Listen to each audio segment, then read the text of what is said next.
Question 15a.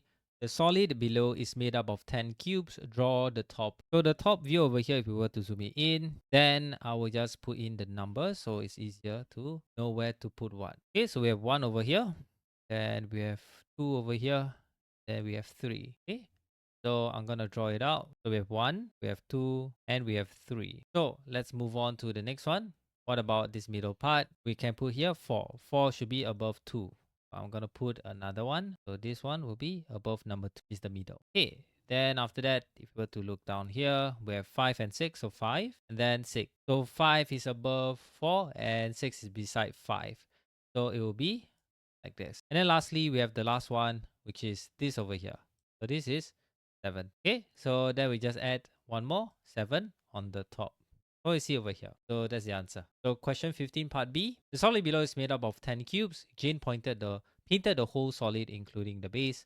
How many cubes had exactly 4 faces painted? So in this, 4 faces painted, which means 2 sides are covered. So cube number 1, it is 5 faces painted. Okay. And cube number 2 is 4 faces painted. Cube number 2, 4 faces painted. So we have 1, this 2. And what about 3? 3 is 5 faces painted. Okay. So what about 4? 4 is not really anything. Sorry, 4 here. Okay. So 1, 2, 3, 4. Oh no, just 3. So cube 4 is 4 faces painted. Sorry, 3 faces painted. So what about cube 5? Cube 5 is 5 faces painted. What about cube 6? Cube 6 has 4 faces painted. We have another one. What about cube 7? Cube 7 has 5 faces painted on. How about cube 8? Oh, cube 8 is 5 faces painted as well. Then we have 9. 9 also is 5 faces painted. And the last one, cube 10, 3 faces. Sorry, cube 3 is 4 faces painted because it's connected to 4 and 2. Okay, so therefore, if we were to count the number of 4 faces painted, we only have 3. So 3 cubes have 4 faces. So therefore, the answer is 3. Question 15c. The solid below is made up of 10 cubes. What is the minimum number of unique cubes that must be added such that the structure becomes a cube? So for this one, we need to find longest length times longest breadth times longest height. So in this case, this will then be the bigger or the cube that we want to build. Okay, so what is the longest length over here? So the longest length over here is 3. So this is 3. The longest breadth is 1, 2, 3, 4, and the longest height is 1, 2, 3. So it's basically 3 times 4 times 3, and this will give us 36. So minimum number of unique cubes to be added to become a cube would then be equal to bigger cube minus current number of cubes is basically, oh sorry, you want a cube. So it's not a cuboid.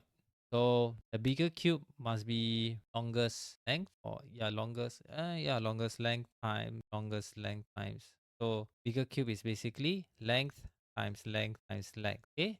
So we know that the length is 3, the breadth, the longest length is 3, longest breadth is 4, and longest height is 3. Since we are building a cube, we need to use the longest distance, so or use the highest number of cube for each length is 4. So therefore, it should be 4 times 4 times 4, which is equal to 64. So no, it's not 65, 64. So bigger cube is 64 minus NB. Hey, there you go. So that's the answer, 54. 15a, a shop produced square tiles in 2 designs as shown below.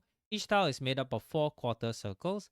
The length of the side of each tile is 20 centimeters. Take pi 3.14. Find the parameter of the shaded part of tile. So for tile B over here, we're to zoom it in since this is only 20 centimeters. So essentially, the parameter of the shaded part tile B is basically for tile B is equal to 4 times quarter circle, which makes it to 1 full circle. So circle radius is equal to 20 divided by 2. This will give us 10 centimeters. So circle area, circle parameter or shaded parameter. So the shaded parameter would then be 2 times I times radius. So this will be 2 times 3.14 times radius, which is 10. This will give us 62.8 centimeters. Okay, there you go. Straightforward. Question.